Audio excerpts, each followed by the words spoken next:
లూకాసు వార్త 2వ అధ్యాయము, లూకాసు వార్త 2వ అధ్యాయము 25వ వచనం నుండి 35వ వచనం వరకు మార్చి చదువుకుందాం. లూకాసు వార్త 2వ అధ్యాయము 25వ వచనం నుండి 35వ వచనం వరకు. యెరూషలేమునందు సుమయోనను ఒక మనుష్యుడుండెను. అతడు నీతిమంతుడును భక్తిపరుడునై ఉండి ఇశ్రాయేలు యొక్క ఆదరణ కొరకు కనిపెట్టువాడు. పరిశుద్ధాత్మ అతని మీద ఉండెను.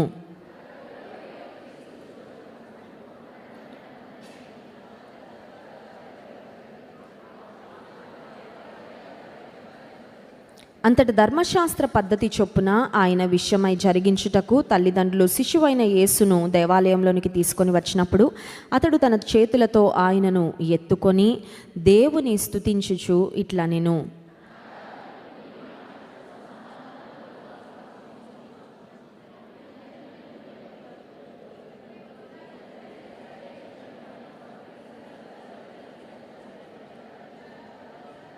యోసేపును ఆయన తల్లియు ఆయనను గూర్చి చెప్పబడిన మాటలు విని ఆశ్చర్యపడిరి.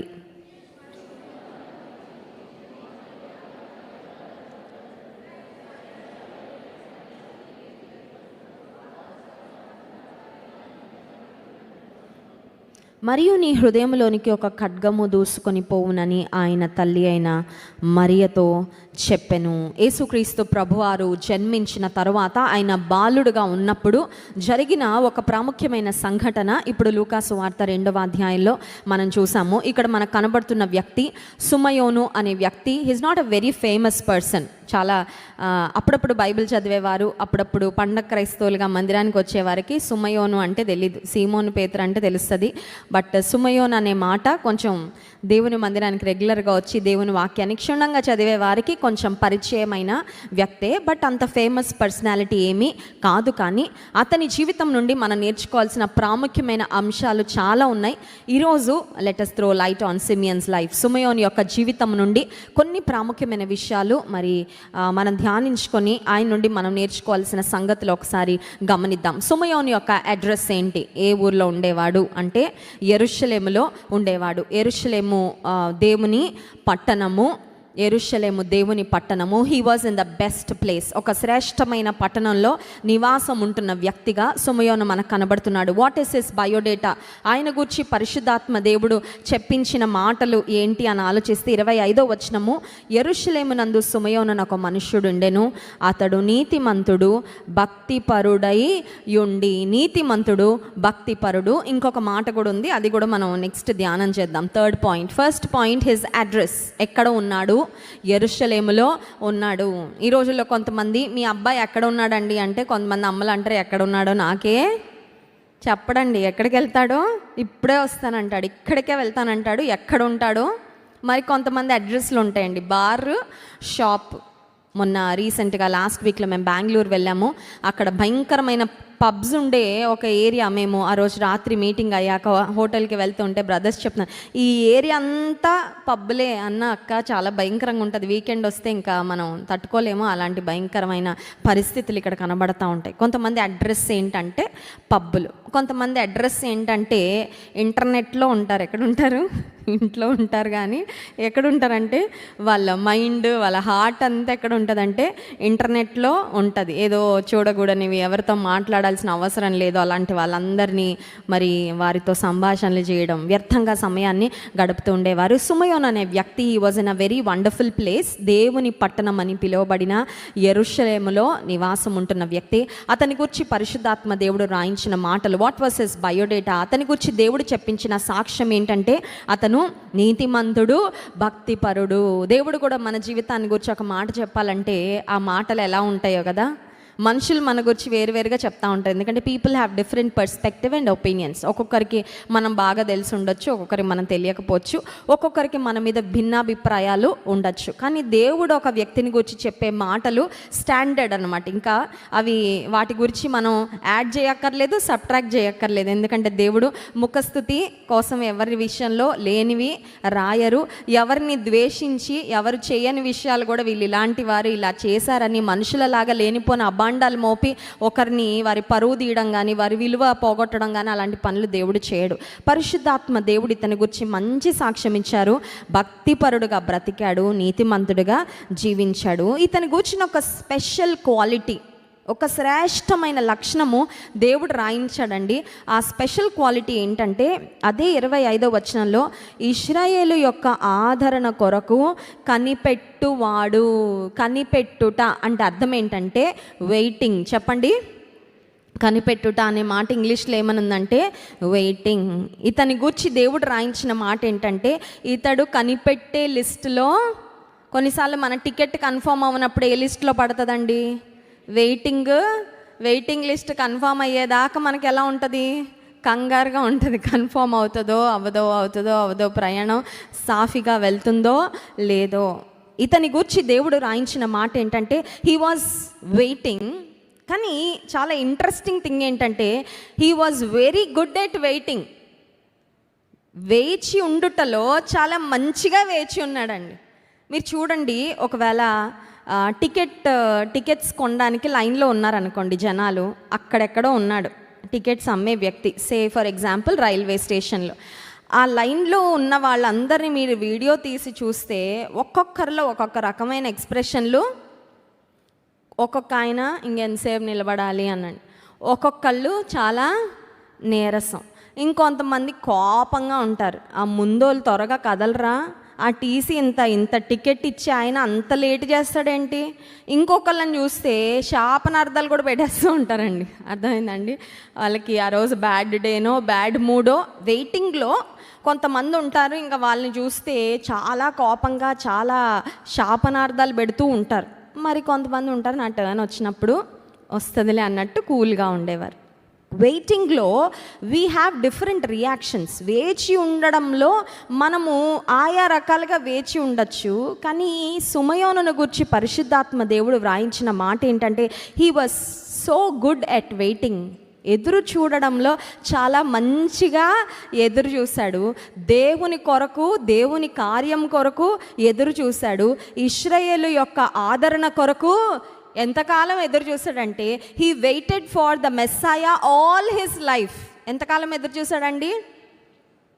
మనం ఎదురు చూస్తాం, కొన్ని రోజులు ఎదురు చూస్తాం, కొన్ని వారాలు ఎదురు చూస్తాం, కొన్ని నెలలు, ఇక సంవత్సరాలు పట్టిందంటే ఇంకా మనం ఏ పాయింట్కి వెళ్ళిపోతామంటే ఇంక ఎదురు చూడడము ఇంకా నాకు అవసరం లేదు, నాకు ఓపిక కూడా, ఇంకా నేను ఎదురు చూడను. కానీ సుమయోను నుండి మనం నేర్చుకోవాల్సిన ఒక శ్రేష్టమైన ఆత్మీయ లక్షణం ఏంటంటే ఇశ్రాయేలు యొక్క ఆదరణ కొరకు, మెస్సియా యొక్క రాక కొరకు తన జీవితకాలం అంతా ఆయన ఎదురు చూస్తూనే వచ్చాడు. He kept hoping, he kept waiting for the arrival of Messiah, for the consolation of God's people. ఈ ఉదయకాల సమయంలో దేవుడు మనకు జ్ఞాపకం చేస్తున్న మాట ఏంటంటే ఎదురు చూడడంలో అలసిపోవద్దు. ఏంటండి? ఎదురు చూచుటలో డు నాట్ గివ్ అప్.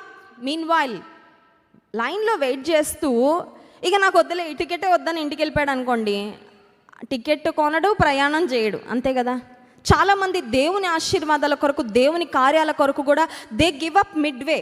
సగం దూరంలోనే ఇంకా నాకు వద్దండి, ఇంకా నేను అడగను, ఇంకా నేను ఆశించను, ఇంకా నేను ఎదురు చూడను, ఇంకా నా వల్ల కాదని వెనుతిరిగిపోతూ ఉంటారు. వెనుతిరిగిపోతే ఆ కార్యం యొక్క సఫలత నీ జీవితంలో ఎన్నటికీ కూడా పొందుకోలేవు. Let me tell you one important thing. The devil wants us to give up.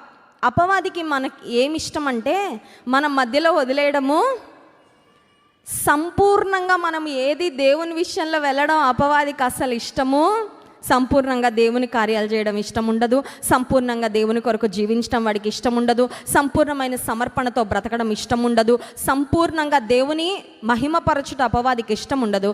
సంపూర్ణంగా సిద్ధి జరిగే వరకు మనము వేచి చూడడం కూడా అపవాదికి ఎన్నడూ ఇష్టము ఉండదు. అందుకని అపవాది ఏదో ఒక విధంగా మనల్ని డిసప్పాయింట్ చేయాలని, నిరుత్సాహపరచాలని, కృంగదీసి మనల్ని వెనుతిరిగిపోయేలా చేయాలని వాడు ఖచ్చితంగా ప్రయత్నము చేస్తాడు. కానీ సుమయోను నుండి మనం నేర్చుకోవాల్సిన ఒక ప్రాముఖ్యమైన విషయం ఏంటంటే మెస్సియా యొక్క రాక కొరకు, రక్షకుని యొక్క ఆగమనం కొరకు చాలామంది ఎదురు చూశారు, కానీ వారందరిలో చాలా మంచిగా ఎదురు చూసిన వ్యక్తి, ఆశతో ఎదురు చూసిన వ్యక్తి, ఆ తర్వాత ఆసక్తితో ఎదురు చూసిన వ్యక్తి, ప్రార్థనాపూర్వకంగా ఎదురు చూసిన వ్యక్తి, నిరీక్షణతో ఎదురు చూసిన వ్యక్తి, నెరవేర్పు పొందే వరకు ఎదురు చూసిన వ్యక్తిగా మనకు ఎవరు కనబడుతున్నారంటే సుమయోను కనబడుతున్నారు. ఇతనికి దేవుడు ఒకటి రివీల్ చేశాడంటండి. He had a special revolution from God. 26వ వచనము,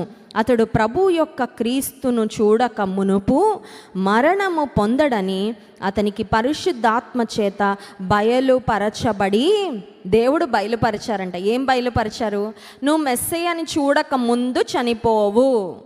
అంటే ఆ ముందు తన జీవితంలో చనిపోతానేమో అనిపించే సందర్భాలు వచ్చుండవా? వచ్చుంటాయి, వస్తాయి కదండి. మన లైఫ్లో ఒక అల్టిమేట్ మనం చనిపోయే మరణ దినమే కాకుండా మరణ భయము మనల్ని ఆవరించే సందర్భాలు అడపా అప్పుడప్పుడు కలుగుతా.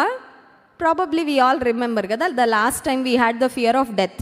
మన జీవితంలో ఈ మధ్యకాలంలోనో 2 సంవత్సరాల క్రితమో, సంవత్సరం క్రితం, 3 సంవత్సరాల క్రితం మరణిస్తానేమో అనే ఆలోచన కానీ, ఆ భయం కానీ, ఆందోళన కానీ చెందిన సందర్భం మనందరికీ గుర్తు ఉండొచ్చు. ఇప్పుడు సుమయోను జీవితంలో కూడా he was already well advanced in years, వయసులో పెద్దవాడిగానే ఉన్నాడు. ఒకవేళ మరణం అవుతానేమో అని అనిపించే పరిస్థితులు అతని జీవితంలో కూడా కలిగి ఉండొచ్చు. కానీ దేవుని ద్వారా అతనికి బయలుపరచబడిన ఒక విషయం ఏంటంటే, నువ్వు రక్షకుని చూడకుండా నువ్వు మరణము కావు. ఒక ప్రాముఖ్యమైన మాట మీకు చెప్పాలని ఆశిస్తున్నాను. అది ఏంటంటే, దేవుడు నీ పట్ల నా పట్ల ఒక ప్రణాళికను, ఒక ఉద్దేశాన్ని కలిగి ఉన్నప్పుడు ఆయన ప్రణాళిక మనలో మన ద్వారా నెరవేరే వరకు మరణము మనలను ముట్టదు. నమ్మిన వారి స్తోత్రం చెప్దాం. హల్లెలూయా. అర్థమైందండి? మరణ భయం రావచ్చు. మేబీ నియర్ డెత్ ఎక్స్పీరియన్స్, పక్క నుంచి వెళ్ళిపోయిందండి బస్సు, ఇంకా ఆల్మోస్ట్ అయిపోయిందండి, ఇంకా డాక్టర్స్ కూడా చెప్పేశారండి ఇంకా ఆ ఛాన్స్, కానీ దేవుడు బ్రతికించడంటే అంటే అర్థం ఏంటంటే, దేవుని ప్రణాళిక మన ఎడల ఉన్నప్పుడు ఆయన చిత్తము మన ఎడల నెరవేరే వరకు మరణము మనలను కబళించదు, మనం మరణము కాము. ఇదే పాత నిబంధనలు, క్రొత్త నిబంధనలు అనేక మంది జీవితాల్లో మనం చూడగలం. యోసేపును మనం గమనించినట్లయితే తండ్రి యొక్క ప్రత్యేకమైన శ్రద్ధను, ప్రేమను పొందుకున్న యోసేపు అన్నదమ్ములందరికన్నా డాడీ చాలా స్పెషల్గా ట్రీట్ చేయడం మొదలుపెట్టాడు. రంగురంగుల అంగి యోసేపు కొనిచ్చాడు. అన్నలు అసూయ పడడం ప్రారంభించిన తర్వాత Joseph's brothers wanted to kill him. యోసేపు యొక్క అన్నలందరూ వేసుకున్న ప్రణాళిక ఏంటంటే, వీడిని ఎలా అయినా చంపేస్తే ఇక మనకి సమస్య, మనం కుళ్ళు పడడానికి ఇంకెవరు ఉండరని. అర్థమైందండి? జనాలు ఎలాంటి వాళ్ళంటే, అసూయ పడి ఇక అసూయ పడలేకపోతున్నాం, ఇంకా అసూయ పడి ఇంకా ఎక్కువ ఫ్రస్ట్రేషన్ వచ్చేస్తుంది. కాబట్టి ఎవరు మాకు అసూయ పడడానికి అంత పైన ఉన్నారో వాళ్ళని అసలు కంటికి కనబడకుండా చేసేస్తే చాలా, నిజమే, కంటికి కనబడనంత ఎత్తుకు తీసుకెళ్ళిపోయాడు దేవుడు. స్తోత్రం చెప్దాం. Hallelujah. That is how God lifted Joseph. యోసేపు జీవితంలో అన్నలు గోతిలో పడేశారు. యాక్చువల్గా వాళ్ళు అనుకున్నది ఏంటంటే చంపేద్దామని, కానీ దేవుడు చంపనివ్వలేదు. మిడియనైట్ ట్రేడర్స్ అక్కడికి వచ్చినప్పుడు, ఇష్మాయిలీలు కొంతమంది అక్కడికి వస్తే వారికి అమ్మి వేసినట్లుగా యోసేపును మనం చూస్తాము. ఆ తర్వాత మనకు తెలుసు, యోసేపుని ఎవ్వరు ఊహించని స్థానానికి దేవుడు హెచ్చించారు. మొర్దెకై జీవితాన్ని కూడా ఒకసారి మనం గమనిస్తే, ఎస్తేరు గ్రంథంలో అతనికి నమస్కరించడం లేదని దుష్టుడైన హామాను మొర్దెకై మీద పగపట్టి, మొర్దెకైనే కాదు అతని జనమంతటిని నాశనం చేయాలని వారందరి కొరకు రాజు దగ్గరకు వెళ్ళి ఒక మరణ శాసనాన్ని వ్రాయించి మొర్దెకైని ఉరి తీయడానికి ఉరికంబం కూడా కట్టించాడంట. చాలా స్పెషల్ ఉరికంబం అండి. అది చాలా ఎత్తైన ఉరికంబం, గ్యాలోస్. ఎట్లా అంటే, ఈ హామానుకి ఎంత కక్ష ఉందంటే మొర్దెకై మీద, అందరికీ కనబడేలా వీడిని కానీ అదే ఉరికంబం ఎవరెక్కారంటే హామానే ఎక్కాడు. మొర్దెకై ప్రాణాన్ని హామాన్ తీద్దామనుకున్నాడు, కానీ దేవుని చిత్తంలో మొర్దెకై ఉన్నాడు కాబట్టి ఆ జీవితంలో వచ్చిన ఆ సమస్య, ఆ శోధన తర్వాత మొర్దెకైని ఇంకా దేవుడు హెచ్చించాడు. మొర్దెకై యొక్క ఆయుష్ను దేవుడు పొడిగించినట్లుగా దేవుని గ్రంథంలో మనం చూడగలం. యేసుక్రీస్తు ప్రభువారు కూడా ఈ లోకంలో జీవించిన కాలంలో ఆయన చెప్తున్న బోధలకు అనేక మంది ఆశ్చర్యపడ్డారు అనే మాట మనం చూస్తాము. యేసయ్యను వెంబడించిన జన సమూహములలో చాలా డిఫరెంట్ మైండ్ సెట్స్ ఉండేవండి. మైండ్ ఒక్కొక్కరి ఆలోచన విధానము, ఒక్కొక్కరి యొక్క ఇంటెన్షన్స్ వేరుగా ఉండేవి. కొంతమంది అద్భుతాలు పొందుకోవడానికి వచ్చేవారు, కొంతమంది అద్భుతాలు చూడడానికి వచ్చేవారు, కొంతమంది యేసయ్య బోధ వినడానికి వచ్చారు. మరి కొంతమంది ఎవరంటే ద క్రిటిక్స్ అన్నమాట. వీరేంటంటే ఎప్పుడు యేసయ్యలో తప్పులు పట్టాలి అనే మెయిన్ అజెండాతో యేసయ్యను వెంబడిస్తూ ఉండేవారు. పరిసయ్యులు, శాస్త్రులు అనే ఆ గుంపు ఎప్పుడు యేసయ్యను వెంబడిస్తూ ఉండేవారు. అయితే యేసుక్రీస్తు ప్రభువారి యొక్క బోధలు, when Jesus preached with authority, యేసుక్రీస్తు ప్రభువారు అధికారికంగా ఆయన ప్రకటించారు. అధికారంతో కూడిన ఆయన మాటలను, ఆయన బోధలను విన్న వ్యక్తులు వాళ్ళు ఇరిటేట్ అయిపోయి యేసయ్యను చంపాలని చూశారంట. చూడండి, లూకాసు వార్త 4వ అధ్యాయము 16వ వచనం. లూకాసు వార్త 4వ అధ్యాయం 16వ వచనం. తరువాత ఆయన తాను పెరిగిన నజరేతునకు వచ్చెను, తన వాడుక చొప్పున విశ్రాంతి దినమందు సమాజ మందిరంలోనికి వెళ్ళి చదువుటకే నిలుచుండగా యేసయ్య సమాజ మందిరంలోకి వెళ్ళారు. విశ్రాంతి దినాన ఆయన చేతికి యెషయా గ్రంథం యొక్క గ్రంథపు చుట్ట ఇవ్వబడింది. యెషయా గ్రంథంలో ఉన్న ఆ లేఖనాలు యేసయ్య చదివిన తర్వాత యేసయ్య ఒక మాట అన్నారు. ఏమనంటే 21వ వచనం, ఆయన గ్రంథము చుట్టి పరిచారకునికి ఇచ్చి కూర్చుండెను. సమాజ మందిరంలో ఉన్న వారందరూ ఆయనను తేరి చూడగా ఆయన నేడు మీ వినికిడిలో ఈ లేఖనము నెరవేరినదని వారితో చెప్పసాగెను. అప్పుడందరూ ఆయన గూర్చి సాక్ష్యం ఇచ్చుచు ఆయన నోటి నుండి వచ్చిన దయగల మాటలకు యేసయ్య యొక్క మాటలు, దయగలిగిన మాటలు అందరినీ ఆశ్చర్యంతో నింపిన మాటలైతే కొంతమందికి నచ్చలేదండి. కొంతమందికి అంత మంచి మాటలు చెప్తుంటే ఎందుకు నచ్చట్లేదయ్యా, అంత సత్యాన్ని ఆయన ప్రకటిస్తుంటే ఎందుకు నచ్చట్లేదు, మీకు విడుదల కలుగజేసే మాటలు ప్రకటిస్తూ ఉంటే ఎందుకు నచ్చట్లేదంటే, చీకటి వెలుగుని ఎప్పుడు ద్వేషిస్తుంది. The darkness will always hate the light. నీవు వెలుగు సంబంధిగా బ్రతుకుతున్నావంటే చీకటి సంబంధులకు నువ్వు నచ్చవు, విచ్ ఇస్ వెరీ ఆబ్వియస్. ఇంక అందులో ఆశ్చర్యం ఏమీ లేదు. అర్థం చేసుకొని యాక్సెప్ట్ చేస్తే చాలా రిలీఫ్గా ఉంటుంది. వాళ్ళకి ఎందుకండి నా మీద ద్వేషం, ఎందుకండి అంటే ఇంకా అంతే, that is how it is. వాళ్ళు చీకట్లో ఉన్నారు, నువ్వు వెలుగులో ఉన్నావు. వాళ్ళకి వెలుగు నచ్చదు, అందుకే నీలో ఉన్న వెలుగును వారు తట్టుకోలేరు. They will hate you. వాళ్ళు ఖచ్చితంగా ద్వేషిస్తారు చీకటిలో ఉన్నవారు. ఇప్పుడు యేసుక్రీస్తు ప్రభువారిని ద్వేషించి 29వ వచనం, ఆగ్రహముతో నిండుకొని లేచి ఆయనను పట్టణంలో నుండి వెళ్ళగొట్టి ఆయనను తలక్రిందులుగా పడద్రోయవలెనని తమ పట్టణము కట్టబడిన కొండపేటు వరకు ఆయనను తీసుకొని పోయిరి. అయితే ఆయన వారి మధ్య నుండి దాటి తన మార్గమున వెళ్ళిపోయెను. అక్కడున్న కొంతమంది వ్యక్తులు ఆగ్రహంతో కొండ మీద నుంచి యేసయ్యను తోసేయాలని, it was a murder plan, అంతే కదండి. యేసయ్యను చంపాలని ఒక ప్రణాళిక వేశారు, మర్డర్ ప్లాన్ వేశారు. కానీ that is not God's time. యేసయ్య సమయం అది కాదు. అలా చనిపోవడం దేవుని చిత్తం కూడా.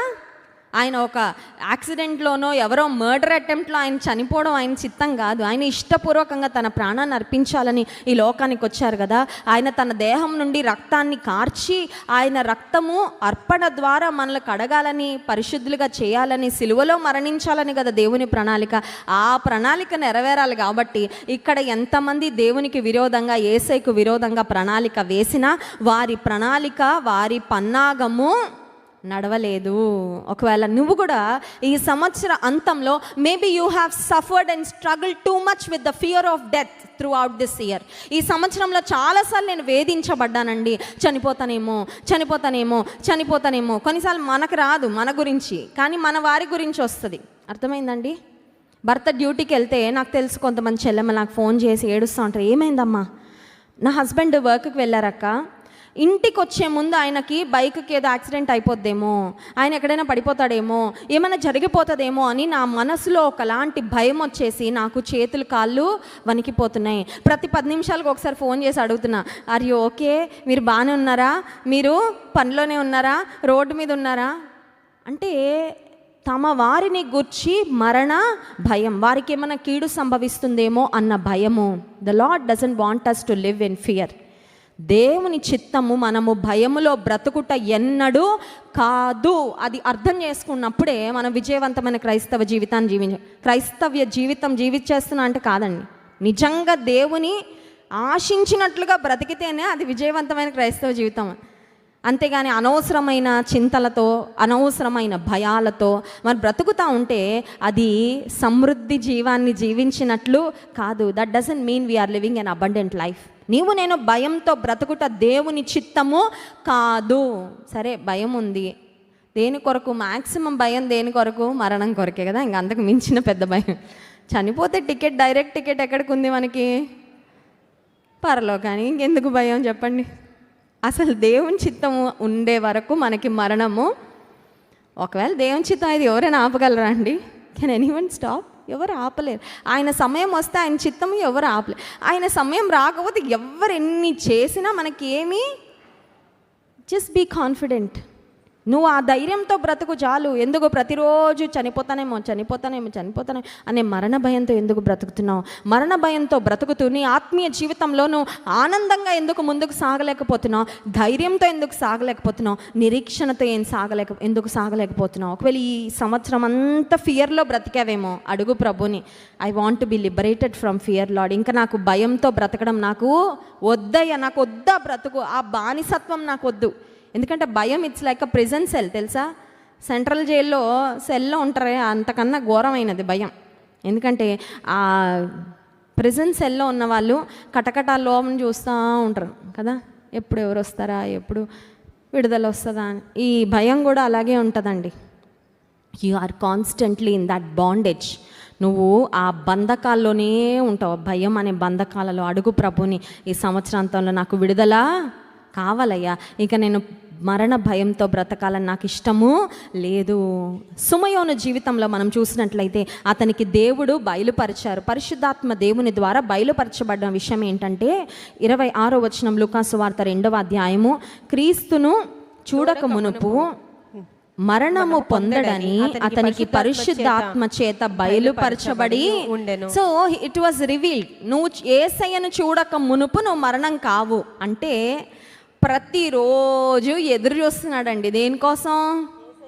యేసయ్య కోసం ప్రతిరోజు ఎదురు చూస్తూనే ఉన్నాడు. యెరూషలేం దేవాలయంలోకి రోజు పొద్దున వస్తాడు కదా, వచ్చినప్పుడు maybe this is the day, ఈ రోజేనేమో ఆ రోజు, యేసయ్యను నేను చూసే రోజు ఇదేనేమో అని రావడం. టైం అయిపోయాక ఇది కాదు మరొక రోజు, మళ్ళీ నెక్స్ట్ రోజు రావడం. He waited and waited and waited. అందుకే ఒక మాట చెప్పాను కదా, గుడ్ వెయిటింగ్. ఏం వెయిటింగ్ అండి? చాలా మంచిగా ఎదురు చూసిన వ్యక్తి, వాగ్దాన ఫలము వచ్చే వరకు ఎదురు చూసిన వ్యక్తిగా మనకు సుమయోను కనబడుతూ ఉంటే పరిశుద్ధాత్మ ద్వారా అతనికి బయలుపరచబడింది అనే మాట మనం చూస్తున్నాము. సుమయోని యొక్క జీవితంలో అతని ఎదురు చూపుకు ఒక దినం వచ్చింది, ఎండ్ కార్డ్ పడిందండి. అతని ఎదురు చూపు ఫలించిన దినము ఒకటి వచ్చింది. ఏంటా దినం అంటే 26వ వచనం, అతనికి పరిశుద్ధాత్మ చేత బయలుపరచబడెను, ఆత్మవశుడై అతడు దేవాలయంలోనికి వచ్చెను. అంతటి ధర్మశాస్త్ర పద్ధతి చొప్పున ఆయన విషయమై జరిగించుటకు తల్లిదండ్రులు శిశువైన యేసును దేవాలయంలోనికి తీసుకొని వచ్చినప్పుడు ఒకసారి అక్కడ ఆగుదామండి. ప్రతిరోజు వస్తున్నాడు, ఎదురు చూస్తున్నాడు. నాట్ టుడే, ఈరోజు కాదనుకున్నాడు, వెనక్కి వెళ్తున్నాడు, మళ్ళీ వస్తున్నాడు, మళ్ళీ ఎదురు చూస్తున్నాడు, ఈరోజు కాదని వెనక్కి వెళ్తూ ఉన్నాడు. కానీ ఒక పర్టిక్యులర్ డే దేవుని ద్వారా అతనికి ప్రేరేపణ కలిగిందంట. ఆత్మవశంలో ఉండి దేవాలయంలోకి రాగానే ఆ రోజు ఏం జరిగిందంటే, అట్ ద సేమ్ టైం మరియా యోసేపులు బాలుడైన యేసయ్యను యెరూషలేము దేవాలయంలోనికి తీసుకొని, ఆ రోజుల్లో అనౌన్స్మెంట్లు చేయడానికి ఇలాంటి మైక్ సిస్టమ్ లేదండి. ఎందుకంటే యేసయ్య కొండ మీద ప్రసంగమే, వేల మందికి కొండ ఎక్కి బోధించాడు అంతే. His voice mike system, sound system ఇలాంటివి ఏమీ లేవు. సోషల్ మీడియా ఏమైనా ఉందండి? వార్తాపత్రికల్లో ఈరోజు యేసుక్రీస్తు ప్రభువారిని యెరూషలేం దేవాలయంలోనికి తల్లిదండ్రులు తీసుకురాబోతున్నారు, దర్శనం చేసుకోవాలనుకున్న వారు, ఆయన చూడాలనుకున్న వారు, ఆరాధించాలనుకున్న వారు అందరు రండి అని చెప్పడానికి అలాంటి అవకాశాలు కూడా ఏమీ లేవు. But still it was revealed to Simeon through the Holi Spirit. పరిశుద్ధాత్మ దేవుని ద్వారా సుమయోనికి బయలుపరచబడింది. ఏమనంటే ఇదే దినము, ఇదే సమయము. మన జీవితంలో మనం జ్ఞాపకం పెట్టుకోవాల్సిన ఒక ప్రాముఖ్యమైన మాట ఏంటంటే, పరిశుద్ధాత్మ ద్వారా మనము నడిపించబడినప్పుడు the Holi spirit God will guide us at the right time to do the right thing. సరైన పని సరైన సమయంలో చేయడానికి పరిశుద్ధాత్మ దేవుడు మనకు నడిపింపును. సరైన పని అయినా రాంగ్ టైమింగ్లో చేస్తే సఫలత అవ్వదండి. అర్థమవుతుందా? కొన్నిసార్లు సరైన పని రాంగ్ టైంలో చేస్తాము, కొన్నిసార్లు రైట్ టైంలో రాంగ్ థింగ్స్ చేస్తూ ఉంటాం. సరైన సమయంలోనే చేయాల్సిన పనులు మనము చేయము. కానీ పరిశుద్ధాత్మ దేవుని యొక్క నడిపింపులో, నియంత్రణలో మనం సాగినప్పుడు ఎట్లా ఉంటుందంటే, the Holi spirit God will lead us to do the right things at the right time. సరైన పనులు, దైవ చిత్తానుసారమైన పనులు ఆయన సమయంలో జరిగించడానికి పరిశుద్ధాత్మ దేవుడు మనలను నడిపిస్తారు. చాలామంది అనుకుంటారు పరిశుద్ధాత్మ దేవుడు యేసుక్రీస్తు ప్రభువారు మరణించి మరణాన్ని జయించి తిరిగి లేచి పరలోకానికి ఆరోహణమైన తరువాత పరిశుద్ధాత్మ దేవుడు ఈ భూమి మీదకి పంపబడ్డారు అని. కానీ పరిశుద్ధాత్మ దేవుని యొక్క కార్యాలు పాత నిబంధన గ్రంథంలో, బైబిల్ అంతట్లో కూడా మనం చూస్తూనే ఉండగలం. ఇక్కడ మనం చదువుకున్న లేఖన భాగంలో 3 చోట్ల మనకు కనపడుతుందండి. ఫస్ట్ థింగ్ ఏంటంటే, అతడు నీతిమంతుడు, భక్తిపరుడు, 25వ వచనము, ఇశ్రాయేలు యొక్క ఆదరణ కొరకు కనిపెట్టువాడు, పరిశుద్ధాత్మ అతని మీద పరిశుద్ధాత్మ. So he was filled with the Holi Spirit. పరిశుద్ధాత్మ అతని మీద ఉండెను. రెండవ అంశం ఏంటంటే 26వ వచనం, అతనికి పరిశుద్ధాత్మ చేత బయలుపరచబడి జరగబోయే కార్యాన్ని పరిశుద్ధాత్మ దేవుడు సుమయోనుకు ముందుగానే బయలుపరచాడు. మూడవదిగా మనం చూసినట్లయితే, ఇప్పుడే మనం చదువుకున్న లేఖన భాగము, అతడు ఆత్మవశుడై దేవాలయంలోనికి, 26వ వచనం, ఆత్మవశుడై. కొంతమంది మద్యం మత్తులో అట్లా చేశాడండి, కానీ మా వాడు అలాంటి వాడు అంటారు కదండి. ఏదో కోపంలో చేశాం కానండి, ఆవేశంలో చేశాం కానండి, అలా మామూలుగా అయితే చేయమండి. కొన్నిసార్లు కొన్ని ఇమోషన్స్ యొక్క కంట్రోల్లోకి వెళ్ళి మనం అదుపు తప్పిపోతూ ఉంటాం. కొన్ని మాటలు మనం కొన్నిసార్లు వచ్చేస్తూ ఉంటాయి. కొన్నిసార్లు చేతిలో ఏదైనా ఉంటే కోపంతో ఎక్కడ కొడతామో ఎక్కడ విసిరేస్తామో తెలీదు, జరగాల్సిన డ్యామేజ్ అంతా జరిగిపోతూ ఉంటుంది. కొన్నిసార్లు మా వాడు చాలా మంచివాడండి, కానీ మద్యం మత్తులో ఏమో రోడ్డు మీద వెళ్తున్నామని డాష్ ఇచ్చాడండి, ఆమెకి దెబ్బలు తగిలాయండి, కాలు చేతులు విరిగిపోయాయండి, కానీ మా వాడు చాలా మంచోడండి. ఆ వశంలో ఉండడం వల్ల, మద్యం యొక్క ప్రభావం వలన అలా చేశాడండి. ఈ లోక సంబంధమైన మరి వ్యర్థమైన అనుభవాల వల్ల, వాటి ప్రభావం వల్ల నష్టం కొని తెచ్చుకుంటాం. కానీ పరిశుద్ధాత్మ దేవుని యొక్క వశంలో మనం ఉంటే we will be very balanced, చాలా బ్యాలెన్స్గా ఉంటామండి. అందుకే పరిశుద్ధాత్మ దేవుని యొక్క ఆత్మ ఫలములో మనం చూసినట్లయితే ఆశ నిగ్రహము. ఆశ నిగ్రహం అంటే ఏంటంటే బ్రేక్ అన్నమాట. వెహికల్లో ఏం వాడతామండి? బ్రేక్ లేని వెహికల్ని అసలు ఊహించుకోగలమా? Can we even imagine? వాహనానికి యాక్సిలరేటర్ ఎంత అవసరమో ముందుకు వెళ్ళడానికి, బ్రేక్ కూడా అంతే. ఎందుకంటే అదే నియంత్రణలో చాలా సహాయము. పరిశుద్ధాత్మ దేవుని యొక్క ఆధీనంలో లేకపోతే we're like a vehicle just with an accelerator. యాక్సిడెంట్లు అయిపోతూ ఉంటాయి, మనకి దెబ్బలు తగులుతుంటాయి, ఎదుటి వాళ్ళకి దెబ్బలు తగులుతూ ఉంటాయి, జీవితం చాలా ప్రమాదాలు గుండా వెళ్ళిపోతూ ఉంటుంది. ఒకవేళ తెలియకుండా గోతిలోకి కూడా వెళ్ళిపోతాం. బ్రేక్ మీద ఎప్పుడు కాలు పెట్టే ఉంచాలి, అది మన వల్ల కాదండి. పరిశుద్ధాత్మ దేవుని యొక్క ఆధీనంలో ఉన్నప్పుడు the Spirit of the Lord will enable us to bear the fruit of the Spirit. పరిశుద్ధాత్మ దేవుడు మనలో ఉన్నప్పుడు ఆత్మ ఫలము ఫలించడానికి మనకు సహాయము చేస్తారు. ఆత్మఫలము ఫలిస్తూ దేవుని కొరకు మనము సాక్షులుగా ఈ లోకంలో మనము బ్రతకగలము. సుమయోను జీవితంలో ఇందాక మనం చూసాం కదా, he was very good at waiting. ఎన్నో జీవితం అంతా ఎదురు చూశాడండి, జీవితకాలం అంతా ఎదురు చూశాడు. కానీ ఒక రోజు వచ్చింది, ఆయన ఎదురు చూపు యొక్క ఫలము పొందుకున్న రోజు వచ్చింది. ఆ రోజు యేసుక్రీస్తు ప్రభువారిని ఆయన తల్లిదండ్రులైన మరియా యోసేపులు దేవాలయంలోకి తీసుకురాగానే 28వ వచనం ఆఖరు భాగము, ఆయనను ఎత్తుకొని తన చేతులతో ఆయనను ఎత్తుకొని దేవునిని స్తుతించుచు ఇట్లా నేను a day came when his waiting had a fruitful ending. ఏంటంట? Waiting had a fruitful ending. అతని ఎదురు చూపుకు ఫలభరితమైన ముగింపు పొందుకున్న రోజు ఒకటి వచ్చింది. ఎందుకంటే ఆయన ఎదురు చూసింది మనుషుల వైపు కాదు, దేవుని వైపు ఎదురు చూశాడు. స్తోత్రం చెప్దాం, hallelujah. When you put your hope in the Lord and wait, your waiting will surely have a fruitful ending. నీవు దేవుని మీద నిరీక్షణ పెట్టుకొని ఎదురు చూస్తే నీ యొక్క ఎదురు చూపుకు, నీ వేచి ఉండే అనుభవానికి ఒక శ్రేష్టమైన ఫలభరితమైన ముగింపు ఖచ్చితంగా, no doubt, absolutely no doubt. సుమయోను జీవితమే దానికి ఒక గొప్ప నిదర్శనంగా మనకు కనబడతా ఉంది. ఇప్పుడు సుమయోను దూరం నుండి కాదండి యేసయ్యను చూసింది, జీవితం అంతా కనిపెట్టాడు కదా, జీవితం అంతా ఎదురు చూశాడు కదా. కానీ యేసుక్రీస్తు ప్రభువారిని ఆయన తల్లిదండ్రులు దేవాలయంలోకి తీసుకురాగానే ఆయన తన చేతులతో ఆయనను ఎత్తుకొని, he not only saw but he also touched and felt and experienced. చూడడం వేరు, స్పర్శ వేరు కదండి. చూస్తే ఒక అనుభవం, దూరం నుండో లేకపోతే దగ్గర నుండో, కానీ పట్టుకుంటే, నా దగ్గర కొన్నిసార్లు ఎవరైనా వస్తారు చెల్లెమ్మలు, మాట్లాడి ప్రేయర్ చేయించుకొని వచ్చిన తర్వాత అక్క ఒకసారి గిల్లక్క అంటారు.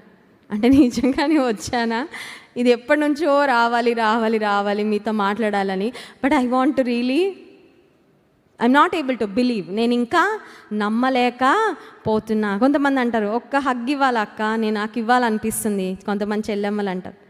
నేనంట తప్పకుండా. ఎందుకు చెప్తున్నానంటే చూడడంలో వచ్చే అనుభవము వేరు ఒక లెవెల్ వరకు, ముట్టినప్పుడు స్పర్శతో వచ్చే అనుభవము, డాక్టర్స్ కూడా చెప్పే మాట ఏంటంటే there is great power in hug. కౌగిలింతలో చాలా జీవం ఉంటుంది, ఆరోగ్యం ఉంటుందంట. చిన్న పిల్లలు, ఒకవేళ మీకు చిన్న పిల్లలు ఉంటే సైంటిఫిక్గా ప్రూవ్ అయిన విషయం ఏంటంటే, మీ పిల్లలకి ఆరోగ్యం సరిగ్గా లేకుండా ఇమ్యూనిటీ లో ఉంటే తల్లి దగ్గర పెట్టుకోవాలంట బిడ్డని.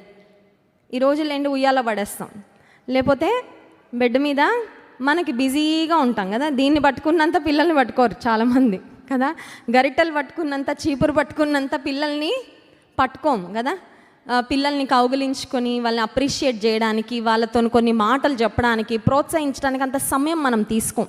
వాళ్ళ పిల్లలకి ఆరోగ్యం సరిగా లేకపోయినా, వాళ్ళకి ఇమ్యూనిటీ తక్కువ ఉన్నా, ఆ బిడ్డ తల్లి యొక్క స్పర్శతో వాళ్ళకి బెటర్ ఇమ్యూనిటీ ఉంటుందంట. అంటే వారి దేహంలో ఆరోగ్య వ్యవస్థ చాలా పటిష్టంగా ఉంటుందంట, రోగ నిరోధక శక్తి బాగా పెరుగుతుందంట. ఎందుకు చెప్తున్నానంటే దేవుడు కూడా మనలను తన కౌగిలిలో దాచేవాడనుందండి. హల్లెలూయా.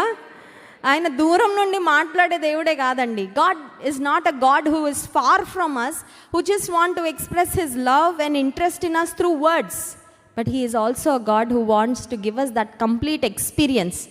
ఆ అనుభవము, నేను నిన్ను చంకనెత్తుకొని మోస్తా, ముదిమి వచ్చే వరకు నిన్ను ఎత్తుకొని వాడను నేనే, ఒకని తల్లి వానిని ఆదరించినట్లు నేను మిమ్మల్ని ఆదరించుదును. అంటే అర్థం ఏంటి? తల్లి ఆదరణ ఎట్లా ఉంటుంది? మాటల ఆదరణ కాదే. తల్లి ఎత్తుకుంటుంది, తల్లి కౌగిలించుకుంటుంది, తల్లి తల నిమురుతుంది కదా. ఒక తల్లి నుండి వచ్చే ఆదరణ గొప్పదండి. దేవుడు కూడా అదే వాగ్దానం చేస్తున్నాడు, I will give you that full experience. నీకు నిజంగా ఆదరణ, ఓదార్పు, ప్రేమ నువ్వు ఏ లెవెల్లో కోరుకుంటున్నావో ఆ లెవెల్లో ఎవరివ్వగలరండి? కొన్నిసార్లు మనం ఏడుస్తామండి, స్త్రీలు ఏడుస్తారనుకోండి, ఎవరైనా కళ్ళ నీళ్ళు తుడిస్తే బాగుండని ఎవరైనా వచ్చి తుడుస్తారండి చెప్పండి? ప్రాక్టికల్గా మాట్లాడదాం. మా ఏడవద్దు అని చెప్పడమే మహా గొప్ప కదా. ఏడవకమ్మ అంటేనే మనం పిల్లలకు తుడుస్తాంలేండి, ఒళ్ళో పెట్టుకుంటాము, తుడుస్తాము. కొన్నిసార్లు మా పిల్లలు దేనికన్నా ఏడిస్తే, నేను ఏదో తొందరలో ఉన్నాను ఒకరోజు, మా పాప గట్టిగా ఏడుస్తుంది, ఏ బిడ్డ గుర్తులేదు కానీ చాలా కాలమై, దెబ్బ తగిలింది, గట్టిగా ఏడుస్తుంటే త్వరగా వెళ్ళాను. అదేదో పౌడర్ వేసాను, మెడిసిన్ వేసి కొద్దిసేపు పట్టుకొని ఓకే నాన్న వెళ్ళాడుకో అంటేనే ఇంతేనా అని అడుగుతుంది. ఏంటి ఇంత ఏడుపు ఏడ్చానమ్మా, ఎంతో ఆదరణ కోరుకున్నా, నువ్వు ఇంతేనా నాకు ఇచ్చేది, ఇంత టైమేనా ఇచ్చేది, ఇంత శ్రద్ధేనా చూపేది, ఇంతేనా నాకు సపోర్ట్ చేసేది. కొన్నిసార్లు ఒక తల్లిగా మనం కూడా అంత చేయలేమేమో. ఒక భర్త నుంచో, ఒక తల్లిదండ్రుల నుంచో, ఒక స్నేహితుని నుంచో మనం ఎక్స్పెక్ట్ చేసిన ఫుల్ సపోర్ట్ ఆ కష్టకాలంలో మనకు రాకపోవచ్చు, కానీ ఖచ్చితంగా దేవుడి నుండి వస్తుందండి. స్తోత్రం చెప్దాం. హల్లెలూయా.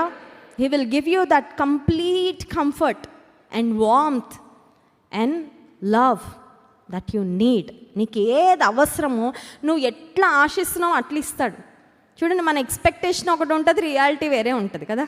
అక్కడే ప్రాబ్లం వచ్చేది. నేను ఇంత ఆశిస్తే నాకు ఇంత వచ్చింది అనేదే బాధ మనకి కదా.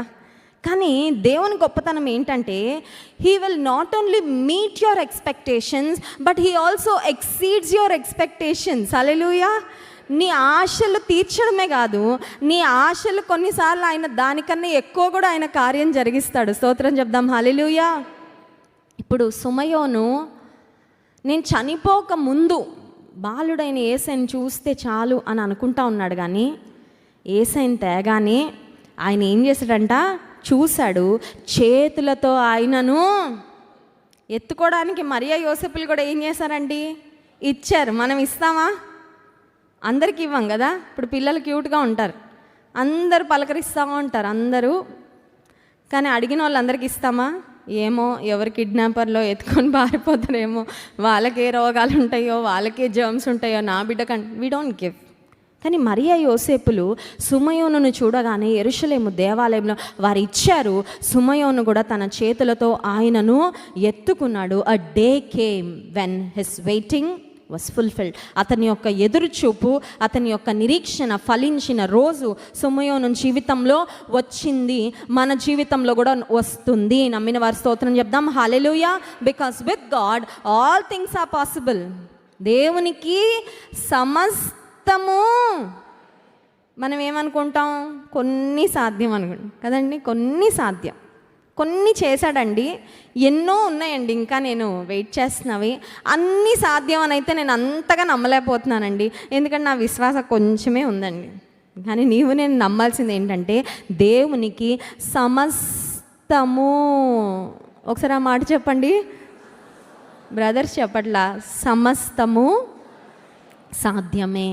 నా దేవునికి సమస్తము. ఆశ్చర్యం, అదే టైంలో, అదే రోజు, అదే పరిస్థితుల్లో సుమయోను రావడము, మరియా యోసేపులు రావడము, యేసయ్యను ఎత్తుకొనుట. ఆ తర్వాత ఇప్పుడు 3 కార్యాలు చేశాడండి. అది చదువుకొని మనం ముగించుకుందాం. సుమయోను బాలుడైన యేసయ్యను చూడగానే ఆయనను ఎత్తుకొని 3 విషయాలు ఆయన చేశాడు. 28వ వచనము, ఆయన విషయమై జరిగించుటకు తల్లిదండ్రులు శిశువైన యేసును దేవాలయంలోనికి తీసుకుని వచ్చినప్పుడు అతడు తన చేతులలో ఆయనను ఎత్తుకొని స్తుతించుచు ఇట్లా. ఒకసారి అక్కడ ఆగుదాం. ఏం చేశాడంటే మొట్టమొదటిగా సుమయోను చేసిన పనేంటి, స్తుతించాడు. స్తోత్రం చెప్దాం. హల్లెలూయా. హి ప్రైజ్డ్ గాడ్. దేవా, నా ఎదురు చూపును నువ్వు ఈ విధంగా నెరవేర్చావయ్యా, నీకు వందనాలు. దేవుని స్తుతించాడు. రెండవదిగా మనం చూసినట్లయితే, నాథా, ఇప్పుడు నీ మాట చొప్పున సమాధానముతో దాసుని పోనిచ్చుచున్నావు. ఆ మాటలో ఏం కనబడుతుంది తెలుసా అండి? తృప్తి కనబడుతుంది. ఏం కనబడుతుంది? ఫుల్ఫిల్మెంట్. ఇంకా ఈ జీవితానికి ఇది, కొంతమందికి బిర్యానీ తిన్నాక వస్తుంది ఆ ఫీలింగ్. ఏం ఫీలింగ్?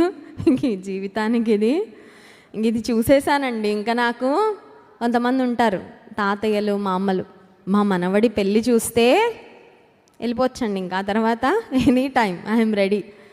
ఫలానాది జరిగితే చాలు, ఇంకా అది ఒక్కటి చూస్తే తృప్తి అయిపోతాను. I'll be satisfied. ఇంకా నాకు వేరే పెద్ద పెద్ద కోరికలు ఏమి. ఇప్పుడు సుమయోను ఏమంటున్నాడంటే సంతృప్తితో ఆ మాటలు పలుకుతూ ఉన్నాడు. ఇంకా దేని కొరకు నేను ఎక్స్పెక్ట్ చేయాల్సిన అవసరము లేదు. నేను దేని కొరకు నిరీక్షించాను, నా నిరీక్షణ ఫలించింది. నాథా, ఇప్పుడు నీ మాట చొప్పున సమాధానముతో నీ దాసుని. తెలుగు బైబిల్లో నాథా అని ఉంది, ఇంగ్లీష్ బైబిల్లో ఏమనుందంటే సావరెన్ గాడ్, సర్వాధికారివైన దేవా, లార్డ్. ఇంకా నాకు తృప్తి అయిపోయిందయ్యా. ఒక మాట చెప్పమంటారా? దేవుని మీద నిరీక్షణ ఉంచి నువ్వు ఎదురు చూస్తే ఎట్ ది ఎండ్ అల్టిమేట్గా నీకు దేవుడిచ్చేది ఏంటంటే నీ నోట స్తుతి నింపుతాడు, నీ మనసులో తృప్తిస్తాడు. స్తోత్రం చెప్దాం. హల్లెలూయా. నమ్మి చెప్పాలండి, నమ్మకుండా చెప్పద్దు, అవిశ్వాసంతో చెప్పద్దు. ఎందుకంటే మన నమ్మికే మన జీవితంలో కార్యాలు జరగడానికి. సుమయోను ఆ మాటలు ఎంతో సంతృప్తితో పలుకుతున్నాడు. మూడవదిగా అదే ఆ తర్వాత లైన్, అన్యజనులకు నిన్ను బయలుపరచు, అన్యజనులకు నిన్ను బయలుపరచుటకు వెలుగుగాను, నీ ప్రజలైన ఇశ్రాయేలుకు మహిమగాను, నీ ప్రజలైన ఇశ్రాయేలుకు మహిమగాను, నీవు సకల ప్రజల ఎదుట సిద్ధపరచిన నీ రక్షణ నేను కన్నులారా చూచి తిని. రక్షణ, యేసు అనే మాటకు అర్థం ఏంటండి? రక్షకుడు. మనము మన జీవితంలో రక్షకుని స్వీకరించాము. వీ హ్యావ్ ఎక్స్పీరియన్స్డ్ సాల్వేషన్ కదా, రక్షణ అనుభవాన్ని మనం పొందుకున్నాం. కానీ సుమయోనుకి దేవుడిచ్చిన అనుభవం ఏంటంటే రక్షకుని చూశాడంట, రక్షకుని కన్నులారా చూశాడు. He has seen the salvation, he has experienced salvation first hand.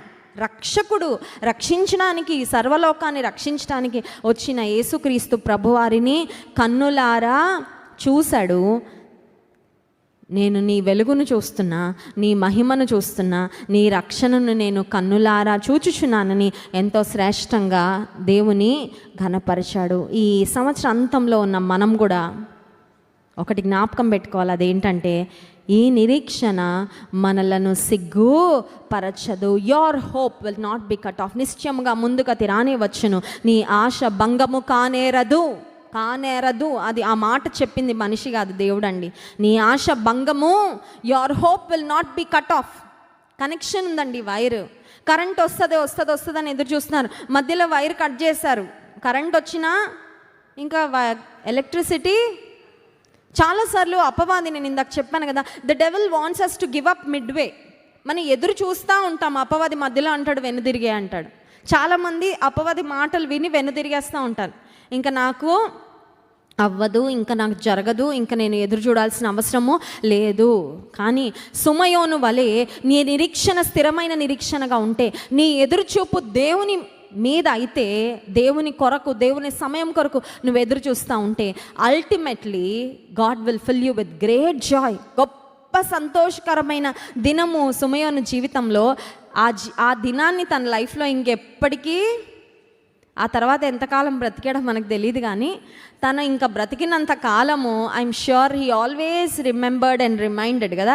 ఆ యేసయ్యను ఎత్తుకున్న రోజుని ఎప్పటికీ జ్ఞాపకం చేసుకుంటానే ఉండుంటాడేమో, కనబడిన వాళ్ళందరికీ చెప్తానే ఉండుంటాడేమో, నేను మెస్సియాను చూశాను, నేను మెస్సియాను ఎత్తుకున్నాను. ఆ అనుభవము దేవుడు నాకు అందరికీ కలగలేదండి, ఆ ఎక్స్పీరియన్స్ అందరికీ రాలేదు, కానీ సుమయోనుకు వచ్చింది.